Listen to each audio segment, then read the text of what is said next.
Welcome! Y saludos, amigos. A nuestra presentación, Revenge of the Pod, a pop culture pod primarily focused on television, film, some pop culture, some sports. We even throw a little bit of music in there.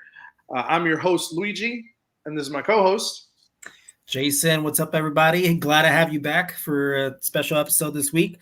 No guest today. I don't know if that's weird for you guys, but yeah, no guest today. It's just us.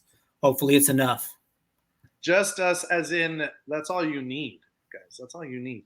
Really, me and Jason are all you need, but sometimes we give you a little extra on top. As Jason said, this is an amazing episode today. We got a lot of stuff to catch you guys up on with shows. We're going to talk a little bit about film, but really the big episode on film was last week. So we'll get into it. Jason, concession stands, what kind of snacks you got for me today, buddy? Not much, man. Just kept it really chill this past weekend. Been helping my parents with the move. They closed out on a rental home, so been kind of helping them with that. They're not too tech savvy, right? And everything's like all electronic signatures, setting up electric water, like helping them set up all that stuff out. Shout out to my homie Manny. He's in our dynasty league for fantasy football. He's a realtor, so he helped us out. He does some rentals, so he helped out my parents a lot because he speaks Spanish. So it was just very nice to have that. Made their transition very easy.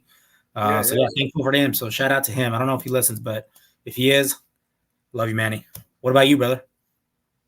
For me, honestly, it's been a pretty chill week. I was just getting my classroom ready for my students to come in. I'm excited for it. I've got a bit of a jungle / explorer theme going. Been seeing my coworkers once again and kind of getting back into the groove of everything. That's been about it for me. I did get to grill another spatchcock citrus herb chicken. Fantastic. And a pretty good, God, I don't even know what you would call it. It was like a blackened teriyaki skirt steak is what you would. It was a concoction. It was a concoction, but it was delicious. You sent pictures. That shit looked bomb as heck. And I thought it was overcooked, but no, that's just because the marinade sunk into it, so it made the meat look darker.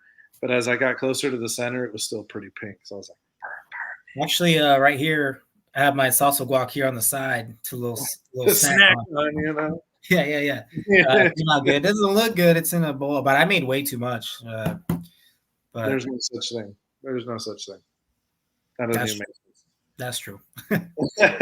I did have some news for you, Jason. So one of the things I did want to talk about is Disney is stopping physical releases in Australia. Now you're wondering, one, I know we have one listener in Australia, so that affects you, Australia listener. But how does it affect everyone else? Well, my question is, one, do you think this is going to start happening in other places, namely the United States? Two, what kind of effect do you think that's going to have on ownership and accessibility of different titles? Because it's already getting harder to access certain titles. I feel like this could really take it in a bad direction. Did they say why they were pulling away from Australia? Australia has some of the lowest physical media sales anywhere for some reason. Most people there do streaming. They're not buying anything anymore. I think Americans still comparably might have a higher value on property, right? Like having a physical copy as property. So I think that might be the difference. Smaller population size as well. Oh, okay, so they're still like available for like streaming purposes and stuff. You can stream them. Yeah, you can still stream. Like you can't buy a Blu-ray and whatnot. You can't buy a Blu-ray, anything like that. Movie theaters, whatever. I wonder if you can still buy it like through Vudu. The article I read didn't specify on purchasing streamed options, right? Like I have a streaming library that I have purchased. I don't know if that's still going to be an option or not. Interesting. Huh. Well, that kind of makes sense, right? If you're not profiting on that, they're trying to save some money, so save on that cost if no one's going to buy physical copies. Honestly, I haven't bought a physical copy in a long ass time. I don't know if you have for certain movies. I'm sure you have. or like Surprisingly, or no. And there are some that I wish I had. Like for example, I want physical copies of Spider-Man. It's frankly my favorite. But no, I've just been buying through Voodoo, so it's still digital copy, but it is my property. Again, if you're not going to be able to get you're not going to be able to get it through Voodoo, even that's going to be an interesting thing for me. It yeah, just for me, it goes back to the question of like what corporations are going to allow us to see and not see. Because up until the I don't like that. 1980s, video cassettes weren't even a thing either, and you could not watch something unless they put it on TV, right? And we're going to be looking at the same thing. The only time we're going to get to watch something, and it'll be random, right? I know this is like a little thing, but the idea of having it as your if you want to buy something, you should be able to buy it, right? You should have the right to buy it as your property. It's interesting that they're keeping that without purchase. I don't know how that's going to work out. I feel like a lot of titles could die out that way, right? Like people who are fans of certain things just are never going to see something again, and that's how fandoms die. Yeah, it's interesting. It's funny you say that. I have a digital copy of. Do you remember Rocket Power on Nickelodeon? Hmm. Yeah, I have the digital copies of that. Like I bought that on my Xbox, and it goes on my. I bought a lot of stuff that can transfer to my movies anywhere except for my TV shows. So I Hmm. have the Batman animated series. I have Rocket Power. I have Keenan and Kel. It's some weird ass, yeah, definitely different. But I can't watch them anywhere except on my Xbox. So I think it's I don't know. It's kind of weird. So like if you can You're only at the mercy of Xbox, right? yeah If Microsoft. one day they decide to say, you know what, you can't watch anything that you purchased unless you have Xbox Live, Well, then I'd want my money back. but This is a good amount. do they have to give you your money back? Is the Yeah, it's at question. least 1,000, at least maybe more. No, I hear you. I have the child in me is coming out right now. I have Samurai Jack.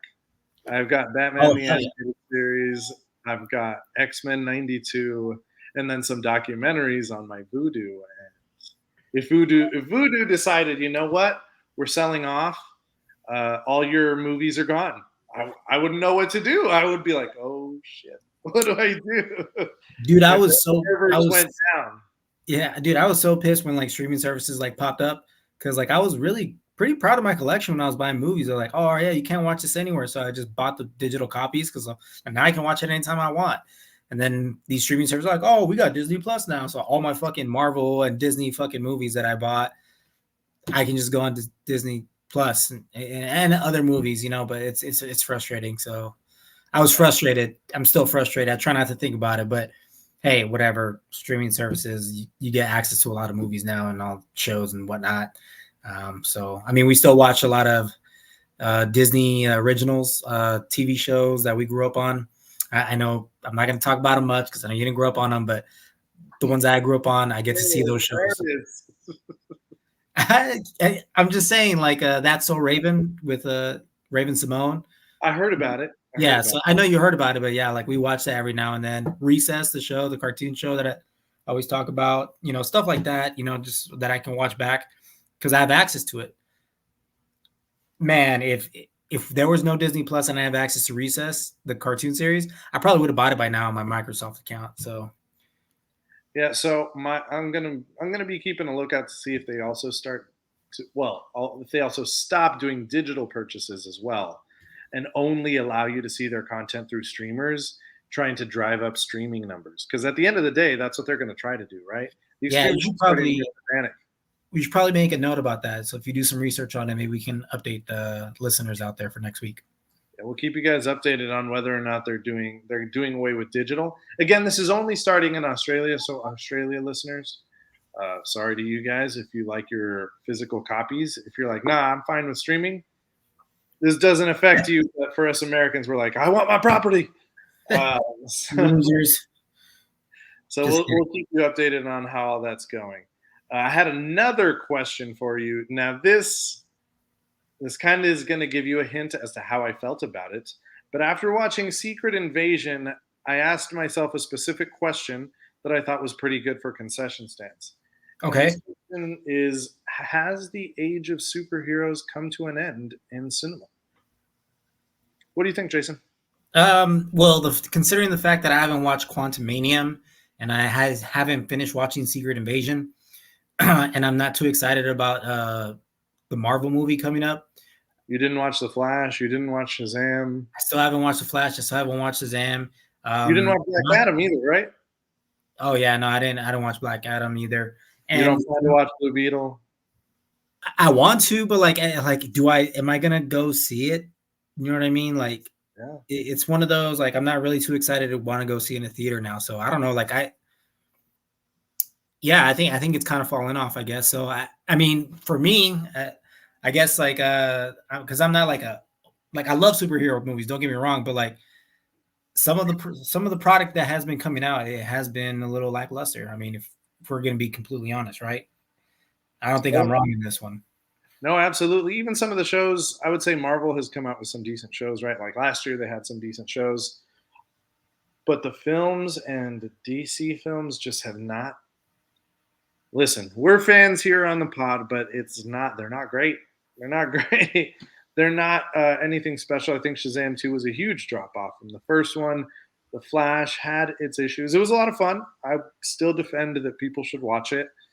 Um, you know, there's someone in that movie who probably shouldn't be making money off of it, but yeah, it was a fun movie to watch.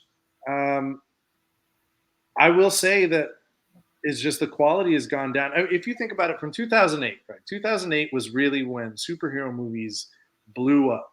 Both the Iron Dark Man, and Iron Batman, Man. The Dark Yeah, Knight. Yeah. those two movies came out that year, and they just blew the top open. And we got a decade of a lot of really good Marvel, mostly Marvel movies. I mean, you can even maybe go back as far as Sony Spider-Man with Tobey Maguire. Yeah, there's some more gaps between those, right? We only Yeah, get but I feel like that green lit like Iron Man and them to make recreate Batman again. Um, yeah. If we want to go back, yeah, you're right. We could even go back to the '90s with like '89's Batman, right? Like '89's Batman. Then we get the Batman animated series. Then halfway through, we get Blade. but Then yeah, you're right. I think it was '99 or 2000 when we finally got X-Men, and 2002 was Well, Spider-Man. dude, now that you mentioned Blade, I heard I was reading like this like crazy like story. I can't remember the user who it was. It was a YouTuber. Was talking about like how Blade, what's the actor's name? Wesley Snipes. His films pretty much saved Marvel because that's when they were like selling their stuff to like Sony and stuff like that, and like how they were able to keep Spider-Man and all and I mean all their other stuff like Iron Man, all this stuff before they sold and completely went bankrupt. Because it was such a success, Blade and Wesley Snipes movie, they were able to create enough money to create Marvel Studios so they can make movies. That's how much of a success the Blade series was. If you really think about it, the first movie was actually pretty cool. Second one was awesome. It was pretty sweet too. The third one was kind of trash, but I haven't like seen we the went third. to go see it. You know, Yeah, I haven't seen the third one. A lot of that too. Blade must have kept them afloat, but they did end up selling Spider-Man and X-Men, which yeah. also fed their studios. And did you know that they had actually also sold Iron Man, Thor, and Captain America, but But the they didn't rights want it. went back to them because the studios that had bought them, I think it was Paramount, actually. Said no, right? They're like, we don't want it. No, they took too long to make a movie. Their film got stuck in development hell, and usually these Oh, deals, you have to make a movie within a certain amount of time, within the contract or not, they get it back.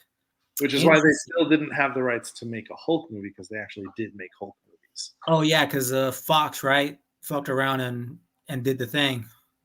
Yeah, well, Fox was X-Men. Universal did the Hulk, Oh, 20th Century. terrible Eric Fox, right? Bana Hulk movie. It was Yeah, that so was bad. terrible. Although I will say, every time I saw the scene with the dogs, I was entertained. The Incredible Hulk was good. The one with Edward Norton. I That love was that good. movie. That was Marvel Studios' what, second film? Right? It came It out after Iron Man, or was that Captain America first? came out after Iron Man, I Okay. think. Yeah. So that was the golden age, and we just saw this drop off. To me, it's a drop off, and they have so much money, but the CGI doesn't look as good. The actors are just like telegraphing their lines now. Like you could tell they don't care about being in these movies anymore. Which Yeah, before it was yeah. different. Like Chris Evans really did a good fucking job in those films. Robert Downey Jr.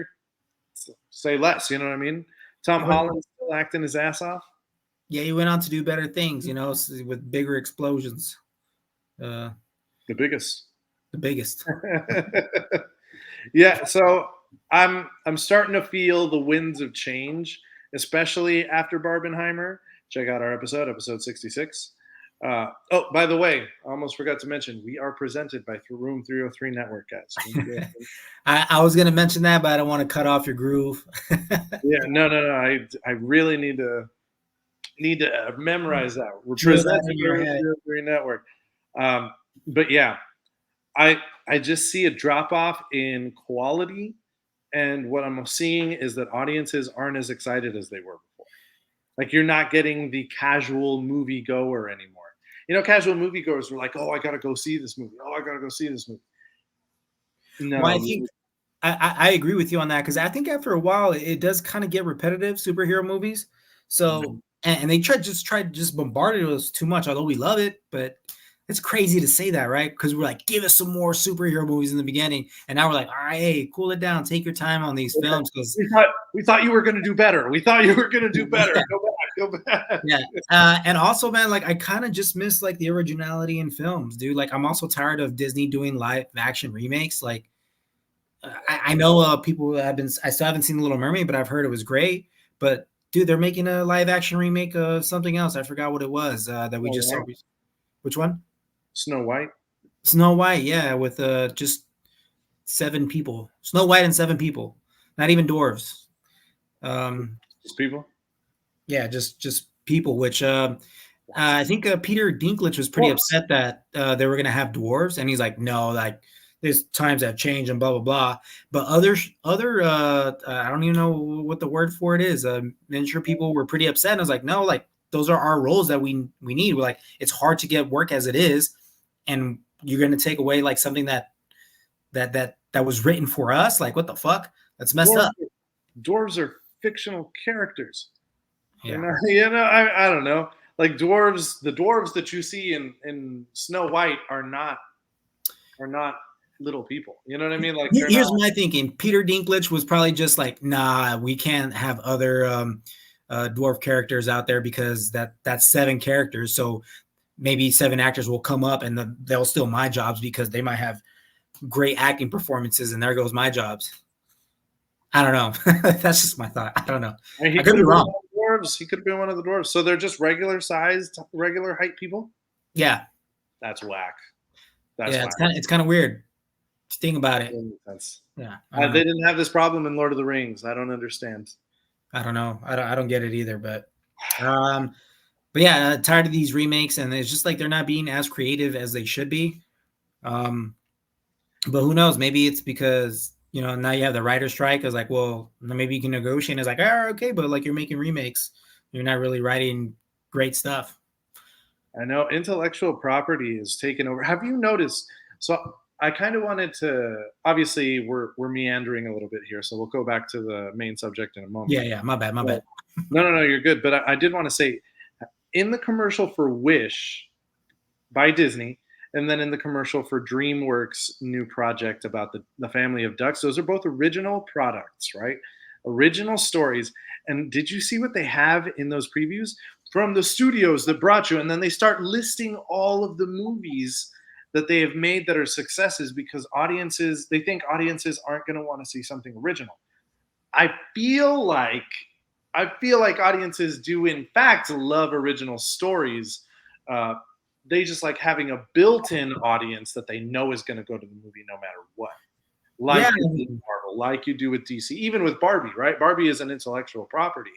Now, I would say that's still an original story because there's never been a Barbie movie, like live action for a movie studio made for theaters, right? There's never been a Barbie movie like that. I agree. Yep. But I would give that one an original story.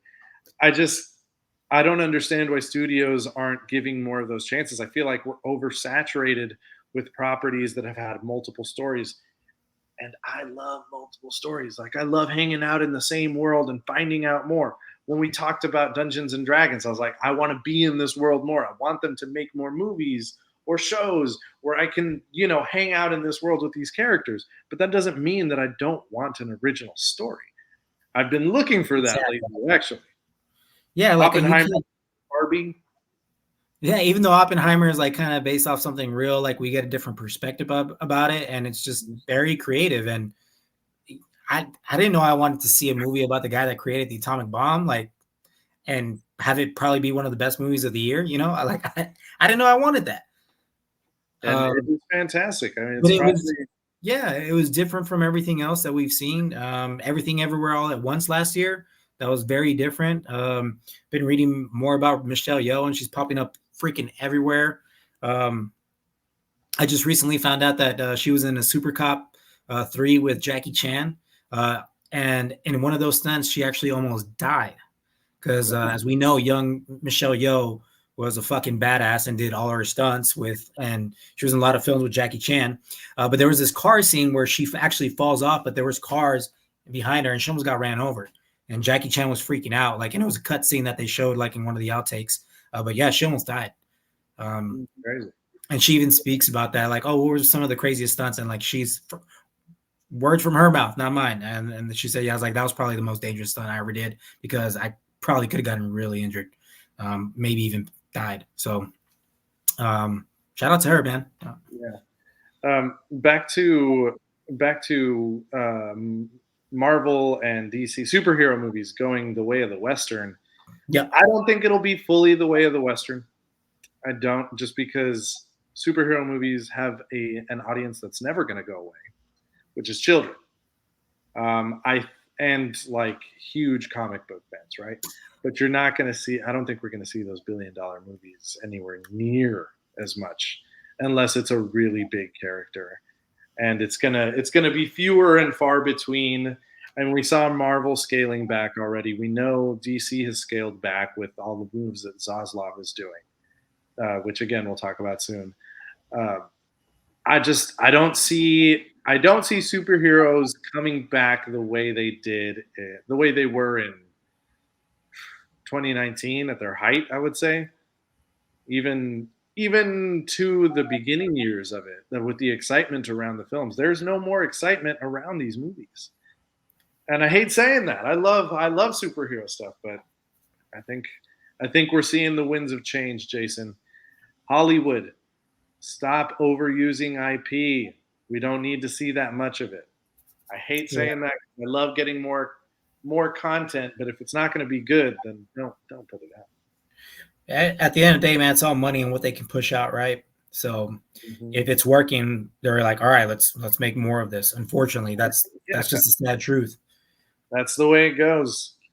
All right, let's get into trailers. Jason, you got any trailers for us?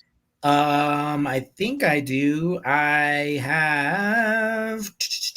Oh, yes, some sad news. Spider-Man, the part two of what's called Beyond the Universe is what's going to be called. Beyond the Spider Verse, I think Beyond so. the Spider-Verse, right? What the third one's going to be. Yeah, Part two of the second one, Across the Spider-Verse or Into the Spider-Verse. Into the Spider Verse, Across the Spider Verse, Beyond the Spider. Beyond the Spider-Verse, yes. Okay, so this one we had a release date that was going to be in March 2024 for the part two of this film. It is now delayed because of the SAG strike, the actor strike. So we don't know, and there's a bunch of other films that are being delayed and shows And that are being delayed. We knew it was going to happen, but it just kind of hurts to see it, you know. Again, I think a slowdown in content might not be the worst thing.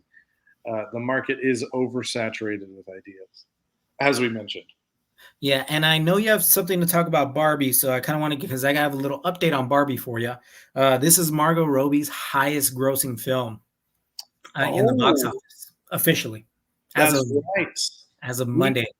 Weekend two of Barbie broke a Warner Brothers weekend two record of 92 million. The previous one was Dark Knight, Christopher Nolan's Dark Knight, at 75 million. So it did beat it by a good amount. It also beat out every other movie in the theater again. Haunted Mansion premiered last week with 24 million. Oppenheimer came out with 46 million. So we're still seeing a lot of people go to the movies, and they're going to these films again, Hollywood, that are not overused IP. Just saying, just saying. I Yeah, mean, man. one of them is definitely hardcore merchandising, but the story's good, so I'm going to let it slide. Yeah, no. So yeah, good for Margot Robbie, and good for the storyline. Uh, more I think about it, the more better it is for the female product. So glad people are showing support, and hopefully more movies like this. As far as Barbie and just women empowerment, that it's cool. But like not in your face, kind of, right? I don't know. Yeah, I just liked it was a good comedy, man. It was a Yeah, that too. really Yeah, just original and just something everyone can get into. yeah, that was my thing. Like I'm still copying some of the things that Ken does in that movie because it's so fucking hilarious. Man, I wish I had another pair of glasses to put on top of my glasses. Yeah. Oh man. Oh god. All right. Let's not get too into the Barbie thing again. Let's Keep move. it, keep it, keep it moving. Keep it moving. But I do give it a Ken out of Ken. See what I did there? Oh, I like that. That's a good one. That's a good one. Oh, maybe the last one for today. I don't know. Maybe you might get some more, guys. I don't know. We'll see. We'll see how it goes. I did want to quickly talk about some of the trailers and things that are out now. First off, season 2 of This Fool is out now. Jason's going to talk about the first episode in a bit. Haunting in Venice comes out this September. That's part of the Hercule Poirot series by Agatha Christie, if I'm not mistaken. The murder mysteries. This one looks like it's supposed to be a ghost haunting, but obviously there's a good chance it could still end up being a murder mystery. Haunted Mansion came out. If you don't have kids, don't check it out. If you've got kids, go. It's fun enough. It's fun enough. And Reservation Dogs comes out this, I think, Thursday. It might be Thursday, Wednesday, or Thursday. Actually, This Wednesday, week. August 2nd. August 2nd. Yeah, yeah. So that might be out by the time you guys see this. Check it out. Reservation Dogs season 3. That's all I have, Jason. You got any other trailers for us? Yes, another thing that comes out August 2nd, just a friendly reminder, I'm probably going to watch it this weekend. Teenage Mutant Ninja Turtles, the animated film. I'm excited for that.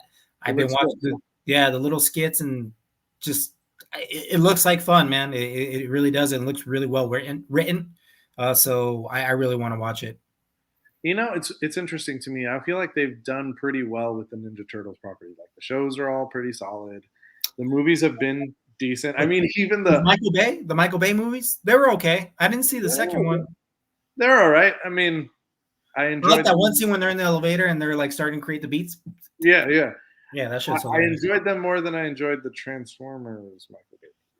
Oh, speaking of Ninja Turtles, they're thinking about doing a live action or a movie or a show, I can't remember, based off the Last Ronin comic book. Yeah. And so they're thinking it's going to be very dark, obviously.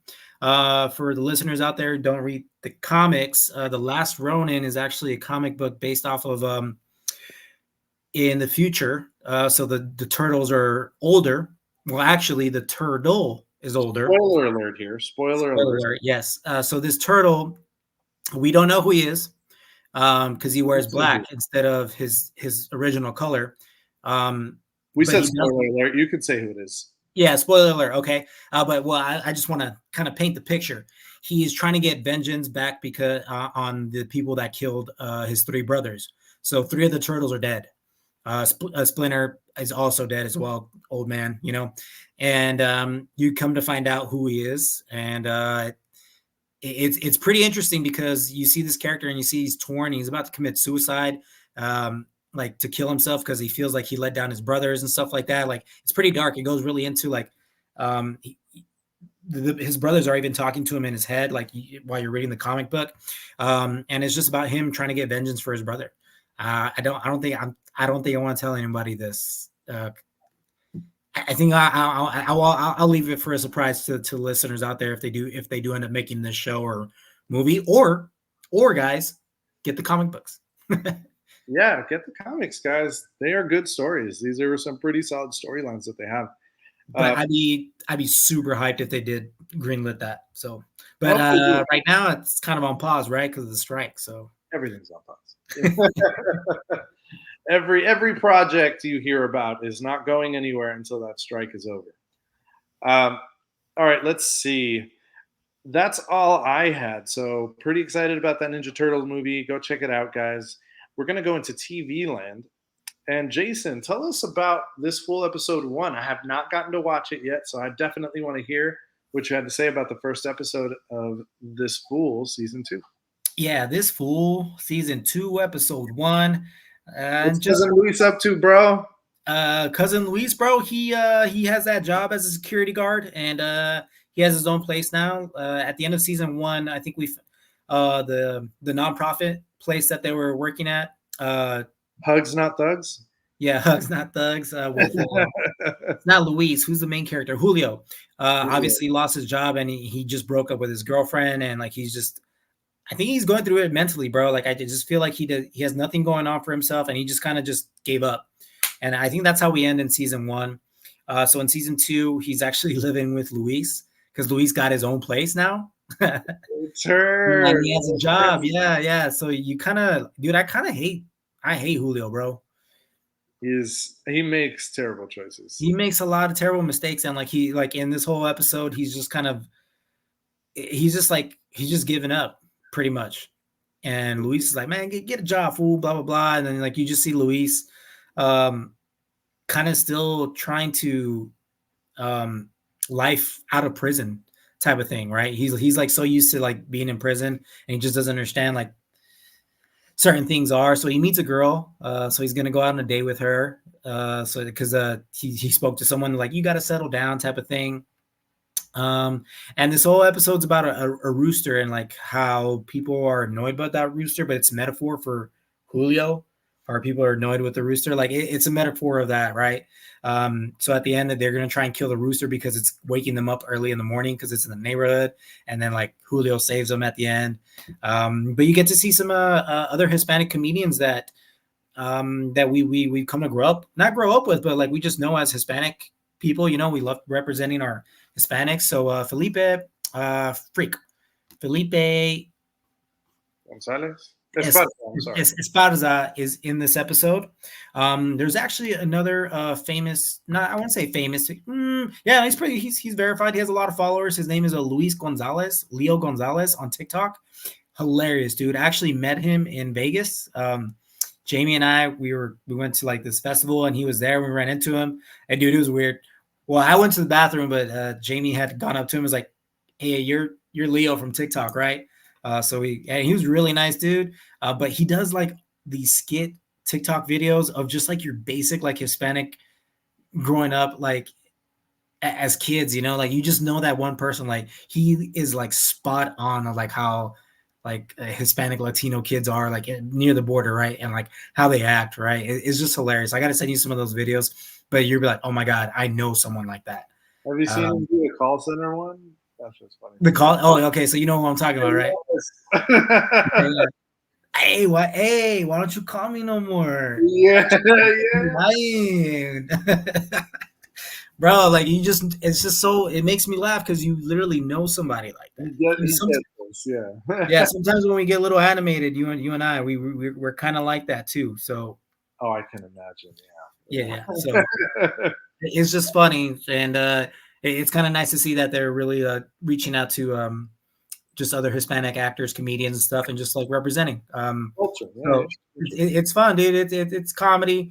That's pretty much it in the first episode. Again, it's just a fun show. It reminds me of like Dave Atlanta, but like Hispanic, more comedic, not as serious.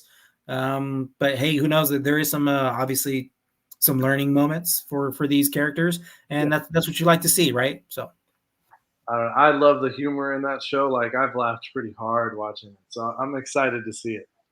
yeah, I just like Luis because I grew up watching him on YouTube as Creeper. I love the Cholo workouts. Is that what you're gonna say? Yeah, the Cholo workouts. Yeah. He's pretty funny. So I have one that I watched without you. I actually have a few that I watched without you. So one, I'm going to go through it quick. Pride and Prejudice. I finally saw it for the first time. Watched it. Oh, Yeah, yeah. First time I watched it. Um, it is surprisingly, I guess not surprisingly, it's Jane Austen, right? But I thought they would probably adapt the script a little more. No, it's still pretty heavy vocabulary as you're going through. Like you have to pay attention to their conversation because they, this one came out what, like in the 2000s? yeah, yeah, I yeah. I, I think I remember watching it a long Keira time Knightley. ago. Huh? Keira Knightley. Yeah, dude, I think so. I think I was like in and out of it because like I was interested but not interested. I don't know, man. I was probably doing some other shit, you know. Yeah, I mean, it's got some things. I think it doesn't develop. It doesn't develop the. To me, it doesn't develop the romance as well as I would expect. Uh, Strangely enough, you see how they start liking each other, but it's like they go from "I like you" to "I love you." Like Yeah, yeah, yeah, yeah. so that I found interesting. I guess I couldn't connect with that like in a modern sense, but back then, I guess that's how things were, right? Because it's all about matchmaking and like getting set up with somebody and living a life, and a lot of it talks about like the value of a woman in Yeah. those times, and that's kind of interesting, right? So Uh, I will say this before you go on, like you hit it on the spot, like how they just like they like each other and all of a sudden they're like super in love with each other. I like how the movie Frozen kind of made fun of that. yeah, Yeah. So, anyways, you're continue. gonna That's marry a guy you just met. yeah. Yeah, absolutely right. Like that's hard to it's hard to wrap your mind around. And so I've been watching some of these shows with Gabby, right? And well, shows and movies, right? And comparing it to the Bridgerton spinoff, The Queen, they developed the love over 8 episodes. Pride and Prejudice, I think, could have done something like. I mean, I don't know how the book goes. If it's exactly like the book, then it is exactly like the book. That's a classic. Who am I to say? I just think a development of that plot line would have been a little bit better. Overall, I'd give it like a 6.3. I would That's watch it fair. again. I wouldn't mind it. Do I think there are better romantic films? Absolutely. But I didn't hate it. And weirdly enough, Tom Wamsgams is the main squeeze, Mr. Darcy in it. So every time I looked at him, I was like, Succession, Succession. Wait, that's him? Yeah, yeah. Yes, that's what who does he play? Tom Wamsgams. Yeah. That's his name in the show. I don't know No, his name in real wait, life. he plays that guy? That's him? Yeah, No way, dude. he looks terrible with a long-haired wig in that movie too. Pride and Yeah, and he's Prejudice. like balding, bro. Like it make oh yeah, yeah. Dude, wow. Yeah, He yeah. plays Tom. That's crazy. I'll tell Yeah. you what, the female cast is shockingly like stacked. It's got Keira Knightley. It's got the actress from Gone Girl. It's got the actress that Oh, Donnie Darko, and in oh my gosh, she's also the sister in Into the Wild. I forget her name. And then the one from Drive, Promising Young Woman. See, I know their films. It's just hard to get their names. You got Judy Dench is in it. Uh, Rosamund Pike. She's the one from Gone Girl. Rosamund Pike. That's right. Thank you. Yeah, we've got Rosamund Pike. Carrie Mulligan is Promising Young Woman. Drive. Jenna Malone is the one that comes out in Donnie Darko and Into the Wild. Okay, okay. Yeah, yeah, yeah. Nice. Okay. Yeah, so they've got like a large number of like, oh man, these people are going to be huge later on. They don't know it in this movie, but they're going to be huge later on. Keira Knightley was already big at the time, so that. Oh yeah, because she was getting ready to do Pirates of the Caribbean right after that, I think. Well, oh, that makes sense. That makes sense. Yeah. Came out around the same time. Yeah. I'm going to move on into my next one, Secret Invasion. Jason, do you care if this gets spoiled for you? No, but I'm glad. Did you finish watching all of it? I did. Was it upsetting about the Super Scroll and all that thing? Because I heard it was pretty upsetting. It wasn't great. It wasn't Okay. great. I mean, I see why they did it, but it just feels like they've created another Superman problem like they had with Captain Marvel, and what are we going to do with her? All right, so I'm going to go through some of it. I talked a little bit about Secret Invasion episodes 1 and 2 the last time we spoke on it. So I'm going to go through 3, 4, 5, and 6. First off, one of the main issues I had is at the end of episode 3, Gaia gets shot and killed, The and then daughter the of daughter of Talos. Talos. There you go. The very beginning of episode 4, she comes back to life because it turns out she secretly gave herself superpowers. So she is a super scroll. We don't know how super she is, but she's a super scroll. What do you mean she secretly gave herself superpowers? So they take you through a flashback in that episode to see that she, in fact, did do the experiment on herself too. Oh, okay. All right. And I'm gonna come back to this because I have an issue with that. Okay. Talos, by the end of episode 4, in a battle to save the president, gets shot and actually dies. He actually dies. There's an actual death there of a character that is not as big or important We thought. as just any other characters in the Marvel universe right now. Gravik is in fact trying to make Super Scrolls. Rhodey turns out to be or Colonel Rhodes turns out to be a Skrull, and he is actively working to destroy Nick Fury and help Gravik take over the world. Olivia Colman as Sonia Fallsworth is probably one of the shining exemptions from the critique I'm going to have of this show, because every time she's on screen, she is a lot of fun to watch. She stays in character the whole time, and it's a great time to watch her. Oh yeah, dude. She's the one in from the Bear, and other bunch of other stuff. She's a phenomenal actress. She also got an Oscar for her role in The Favorite. Her acting was great. The Gravik actor in the finale does a pretty good job. He's doing his bad guy monologue, right? It's over the top, but it works out as usual. There's this long bad guy monologue that allows the good guy to get the upper hand. I had an issue with it, right? Because Gravik is talking to Sam Jackson's character, Nick Fury, and it turns out to be Gaia once again. And he gives himself the superpowers of every Avenger and every bad guy that was also at the Battle of Earth, because they harvested all of their DNA. So him and her both have those powers because they were in the chamber together, and there's this long final Wait, battle. so they have all the powers from everyone from the Battle of Earth?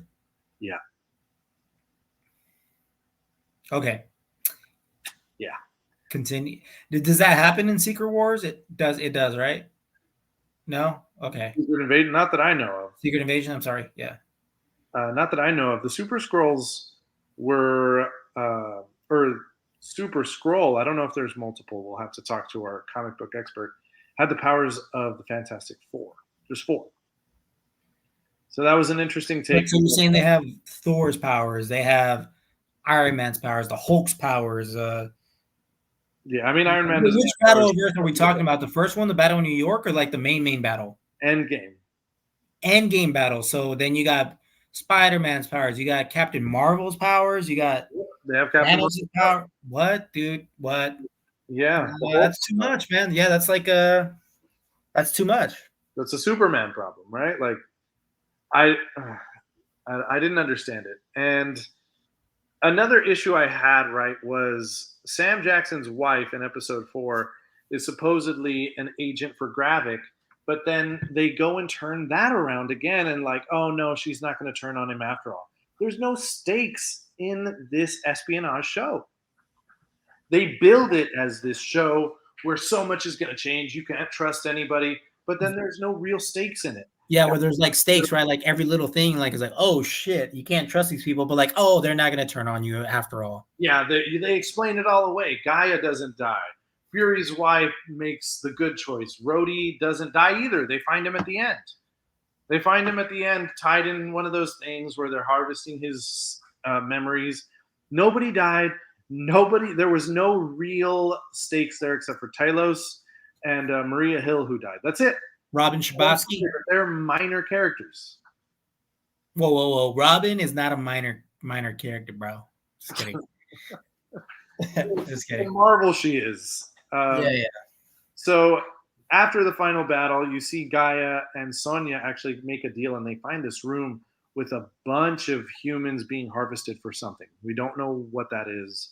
We'll come back to you guys on that one. It was just, I think a lot of the choices made the show cheap and pointless to me, and it just felt like a cop out. The whole show felt like a cop out. I wouldn't watch it again. It was that frustrating. It I mean, felt I like feel like everybody was kind of just delivering their lines. I don't think they fully believed in the show. There were a few people that were really trying, like graphics actor Olivia Colman. Sometimes I even felt like Sam Jackson was just like, it is what it is. But Sam Jackson, I mean, he does a good job wherever he's going.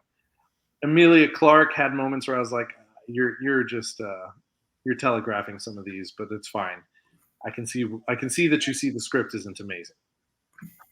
I mean, Sam Jackson made Snakes on a Plane fucking awesome. So, you Yeah, know, it's true. And see, this is why I brought up like this has the age of superheroes come to an end because Marvel has an inability to grow. This show doesn't feel any different from the other Marvel shows. It still has no real stakes. They're not willing to take chances. The movies and the shows are starting to feel the same. It all feels the same except for a few exceptions. But the formula is starting to get old. You get what I'm saying? yeah. I mean, hey, let's move on. Let's move on to Loki season 2. You know what I'm saying? I'm excited for that. Let's hope that we get something better out of that one. I'm going to talk one more that you haven't seen, Jason. So I'm going to go ahead and say I saw Haunted Mansion. I'm going to give it a 5.0. Does that mean it's a bad movie? No. Yes. Just kidding. It's It's in the middle. a kids movie. I wouldn't recommend you watch it unless it's on Disney Plus and you like ghosts. You know what I mean? Like you like horror or you like the actors. Hold on. Yeah. Okay. I was gonna ask how'd you like Lakeith Stanfield? So there's a scene where he's crying about the death of his wife, and maybe I don't know. Maybe I'm being harsh, but I did not believe a single tear. He didn't actually sound sad. He wasn't making me believe the scene at all, and I know the man can act. I've seen him in other films, and he can act. And throughout the rest of this movie, he does a very good job. But there was a crying scene with him where I was just like, "Oh, you don't believe in this script. I feel it. I feel that you don't believe in this script because I can see it in your performance." Man. Yeah, yeah. The rest of the movie, he's fun to watch. You root for him. He's really cool, right? Like he gives off these cool vibes. I think this will be one of those. I say this about a lot of movies, but I really do think this will be one of those movies where kids that grew up with it are gonna fucking love it. They're gonna love it, right? Like the way we love Jumanji, they're gonna love Haunted Mansion. Um, I don't think it'll be as big as Jumanji was, but it They're gonna definitely. like Haunted Mansion like the people liked Haunted Mansion with Eddie Murphy. Oh God, I heard that movie was trash. So I Yeah, mean, it was, but like some people like it. They still like watch it every year for Halloween. that's true. It is a Halloween movie. I will say Rosario Dawson did solid. Not not gonna lie though, nothing special there. She does good. Danny DeVito though, his line reading in this movie, like he makes a lot of the movie for me. Like he had the best lines that cracked me up. So when you do end up watching this movie, I think Danny DeVito is the standout. It'll come out by Halloween, right? Yeah, that's what I'm thinking because both Gabby and I were like, why did they release this now? I think they're trying to get it so that it comes out on Disney Plus by Halloween so they can get more subscribers and more views during Halloween. You know what I'm gonna watch Halloween season? Hmm. Werewolf by Night. Werewolf by Night. I'm gonna Yes, watch that definitely shit. going to rewatch that. Yeah. But I'll say it has a lot of this movie has a lot of aspects of like a murder mystery or a procedural mystery where they're trying to find the pieces to stop the bad guy, right? Stop something terrible from happening. It's a lot of ghosts, a lot of gags, a lot of kid horror. It's a feel good movie, and the style of the film is a lot of fun. So even though I give it a 5, if you have children, you should go see it. If you don't have children, wait for Disney Plus. So Will I watch it again? Yes. Katya enjoyed it then, I'm guessing. She enjoyed it. Yeah, I mean, as a family, we enjoyed it. Would I have been happy if I went in as an adult without a child and paid the money that I paid to watch it? No. Mm, okay, I get what you're saying. Yeah. So Fair what's enough. your plus? Yeah. All right. Let's get into Twisted Metal, something we've both seen the first two episodes of. Jason, I want you to take it away on this one. Yeah, so I'm kind of glad I watched the first two instead of just the first one. We were planning on just speaking about the first one. And if we were going to be just speaking about the first one, I probably would have been very negative about it. But the second one, I see where they're going with it. And I was like, hell yeah, I enjoyed it. I'm invested. Um, you didn't play the games, right? Okay, yeah. So they did just like any other movie with that's based off a video game. They showed a lot of little stuff um, that that's related to the games and stuff like that. So I thought that was pretty cool. The character. Car is the game. What's up? At one point on the windshield of his car, like the game just hits his windshield. Yeah, the PlayStation. And PlayStation he's like, 2, what? Twisted Metal. Yeah, that was cool. Yeah, that one little homage. The character itself, Anthony, played by Anthony Mackie, John Doe. He's actually a playable character in Twisted Metal. What? Really? Oh, okay. Yes. Yeah, his storyline is trying to figure out who he is because he can't remember who he is.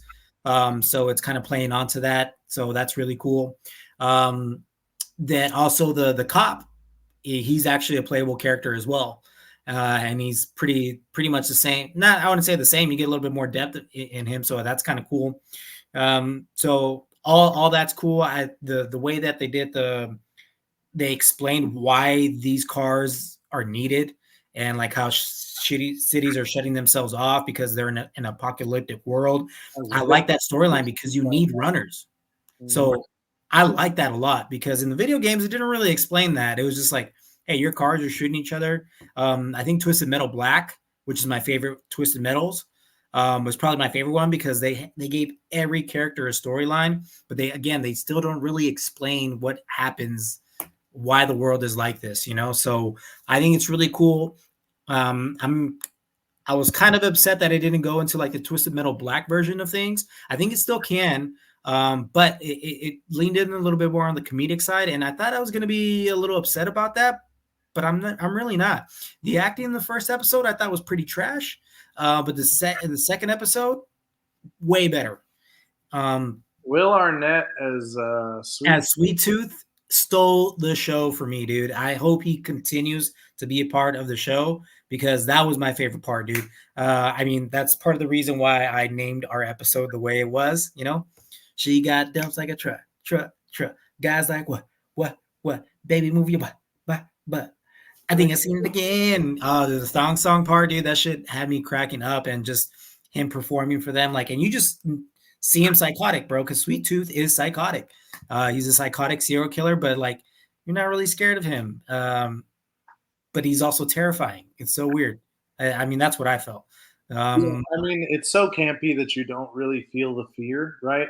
Yeah. Which is why I think they leaned into the comedy so much, right? Like watching this show, you're like, there's no way they could have made this serious. If they tried to make it serious, it would have felt like a weird crossover between Fast and Furious and meets Hunger Games. Yeah, and it just wasn't gonna hit. It wasn't gonna hit for me. So I'm glad they leaned into the comedy and the ridiculousness of all of it. I think the characters are fun, and you want to see more of them. Also, Beatrice. Damn it, it's something Beatrice. She's the one that plays Rosa in Brooklyn Nine-Nine. I haven't seen Brooklyn Nine-Nine. Oh, okay. So she plays the main character in Encanto, the Pixar movie. Oh, okay. Yeah, she's the one that voices the main character.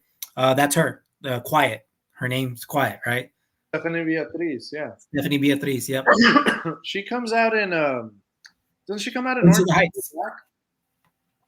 What? Heights. Yeah, she comes out Into the Heights. She's the main character in Encanto, and she plays Rosa in Brooklyn Nine-Nine. Okay. For some reason, I thought she was in Orange is the New Black. I think so. Yeah. Very nice. Yeah, she's a good addition. I think them building these over the top characters like the cop character, Sweet Tooth, John Doe. It's fun to see like, oh, you could tell these were characters in the game. You know what I mean? Like, and that they're sticking to that. They're using a lot of fun weapons. It's a fun show. I'm definitely interested in finishing the rest of the season and seeing where it goes. It's not too much to think about, guys. It's not prestige TV, so you don't have to be there just watching every second of the show because that's not what it's for. It's not what it's for. So it's keeping me entertained. I'm enjoying it. I came in blind since I hadn't seen it. I actually really enjoyed Anthony Mackie's character. Um, and the writers are the guys that did Deadpool and Zombieland, so they're still coming out with some good jokes. And I the gore felt is surprising. I didn't the know what? the game was so gory. Oh yeah, dude, it's very gory, so that's cool, but it's like not too intense. No, especially for this show, it's not that intense. Yeah. So I do like that they added in the gore because the game again, you're shooting other cards, you're killing each other. So I'm glad that they did that, and especially obviously for Sweet Tooth, he's a serial killer, and you see a little bit horror aspect of it, so that's pretty cool. Now that I think about it, dude, it does really feel like a Zombieland type of a vibe to it, which I love. The first one, second one was not bad, but like wasn't great. It was the first one again, so that was. Then Yeah, there's ups and downs to that, you know. yeah. All right, what else we got, Jason? I know we talked a little Twisted Metal. We want to keep the audiences up on what's out and how it's going. So what's next? So we talked about Invincible, the cartoon series coming out November 2nd this year, season 2. We talked about a little prequel episode just to get us excited for season 2 to come out, and it was a kind of a spin-off following Adam Eve's character and pretty much her what's it called? For a superhero's storyline. Origin. Yeah, so we get her origin story pretty much is what this episode was about. An hour-long episode, and it just made me excited for season 2, man. It was really good. And her story is fantastic. I mean, starting with the opening battle, first off, I love seeing all the heroes that Omni-Man killed in the first season. Destroyed. Because I feel like I wanted to see more of them, and we lose them right at the start. Except for the one guy that gets brought back, which I'm hoping they bring him back again because that character was cool. Her parents, right? Not great parents. The whole time I'm wondering, like, man, they don't really accept her even from the jump when they think she's their daughter, especially the father. The mother's like trying, right? She's got the love, but the father has no patience. I mean, he's very clearly thinks she's a freak, not into it. She's already got the entire periodic table like memorized in her mind, like from birth, because of the experiments they did to make her. Her discovery of her powers is a lot of fun. Very sad, right? She loses the one friend she had because she becomes afraid of her. And you would imagine in a world with superheroes that could happen, right? Superheroes and villains. I gotta give a shout out. So they put a song in there that I remember hearing in high school called Decepticon by Le Tigre. Great sequence where she first gets her powers and she's zooming through the city. Flying around, yeah. Yeah, the song works perfectly. Took me back to my teen years as well, so that was pretty cool. I found it hilarious that they called her a Powerpuff Girl. That was cool. Like, what is she, a Powerpuff Girl? Yeah, because she's still in her preteens, right? She's not the Adam Eve we know in season 1. She's still very young. So, and then when she finds out she's adopted, she's like, "Man, that would explain a lot." You're like, "Yeah, that would." The U.S. government made her, right? She comes to all these realizations, and without having any time to think about it, she finds out that she has siblings because they are trying to kill her in the final fight sequence of the show. And it is depressing to watch. Not only does she get beat down a little bit, she wins the fight, but it's not a happy win. See, so I was confused when they were like, yeah, you're phase 1, I'm phase 2, phase 3, phase 4, right? Phase 5. I was like, that makes no sense. Like, if these were like the product and he's saying sister, but the mother died. Like, I was kind of confused. Like, were you guys born before so wouldn't she technically be phase 5 because she's the perfect product at the end? I was really confused about that. Well, she Um, was phase one because the doctor only experimented. That doctor that becomes like a bum, yes. he Well, only was there with her, and you find out that the mom has been like brought exactly. So back. I didn't know that the mom was still alive. So like, why are they talking about sisters? And it wasn't until they showed that she was still being used just to pretty much as a fucking womb holder, pretty much, you know. Yeah. Um, and that's I was like, oh shit, they kept her alive. They was like, those are really her brothers and sisters, and Mhm. that's even more depressing. I was like, fuck, that's deep. And for her to just watch them disintegrate, I mean, in Invincible fashion, only in Invincible would you see some crazy shit like that. I just This world is so messed up. See, this is the kind of superhero stuff that they're gonna have to start working with. They're gonna have to go into more niche things to just bring out some better stories. I'm sorry. I know that it's not as family friendly, but you can make family friendly kids shows, and you can make these uh, just to switch up the storylines. We're not going to watch the same thing over and over. So this Adam Eve special was a great primer before we get season 2 of Invincible in November. Yeah, I'm excited. I think I feel like Invincible kind of just reminds me of like DC animation films and shows and stuff. Like I think that's how good it is. Um, Definitely, and it feels like a cartoon version of The Boys too, which another yeah, animation, which is another good take on superheroes, right? yeah. They give it a twist. They don't give you the same old story. So I definitely can't wait to see more of that. Anything else you wanted to add, Jason? No, man, it was just, again. I'm really excited for it now. I kind of feel like I need to go back and watch season one all over again. Very short episodes too, which I think I can do because I'm like, now I want to go back and just watch all the interactions with Adam Eve. Um, see what her power could do. Because if you really think about her powers are pretty intense. I didn't see that in season one.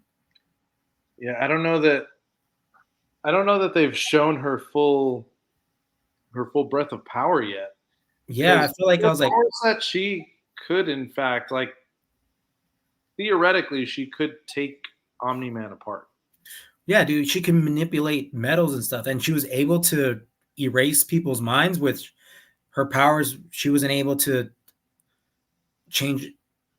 So she has the ability to change atoms and electrons and all this stuff to shapeshift anything, any particle except any living beings, pretty much. But then she was able to erase the minds of the two scientists that were trying to. So I'm Well, like, the doctor that experimented on her said he did a fail safe with her to where she couldn't do that, and she broke through it somehow. Don't know how. exactly. We need an explanation for that. That's a bit of a plot hole that we don't see. That's it's probably a teaser for us. Oh yeah. I mean, if you think about it, in season one of Invincible, there was a lot of plot holes. I mean, I wouldn't say plot holes, but like a lot of holes that we didn't fill. But at the very end of season one, it showed that like, hey, we didn't forget about this. We're gonna finish it, and it's gonna bring that back up in season two. I hope Do you we. remember that? Yeah, I hope we get Those- some answers to this one pretty quickly because I definitely want to know how she did that and if she's going to be able to tap into that power again.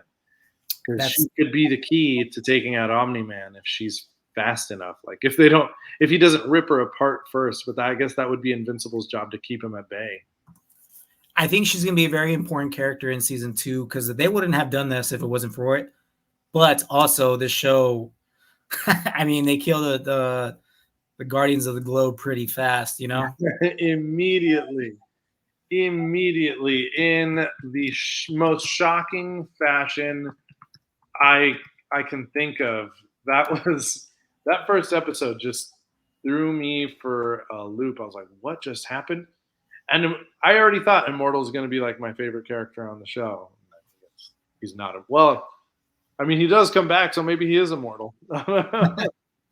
And then we get Stephen Yuen as character Mark Grayson, where he's at because like, oh, what is Mark Grayson doing at this time when the Adam Eve is doing this? He's a little kid. He knows he's already a superhero. Like he might be a superhero, maybe um, living a good life. Complete opposite, you know, Yeah, I know. You watch him and you're like, man, you were sheltered. sheltered. Son of a gun. But now, like after season one, like not really. Oh, after season one, you really got to see the world. But all right, I think that's gonna do it for us, Jason. Yeah. All right, guys, we got a quick one for you. Hope you guys enjoyed it. We wanted to catch you up on some of the TV. We know there's tons of TV out. We still want to get to you guys with some more shows like The Witcher and all that. We will catch up. I will catch up to those for you and give you some reviews.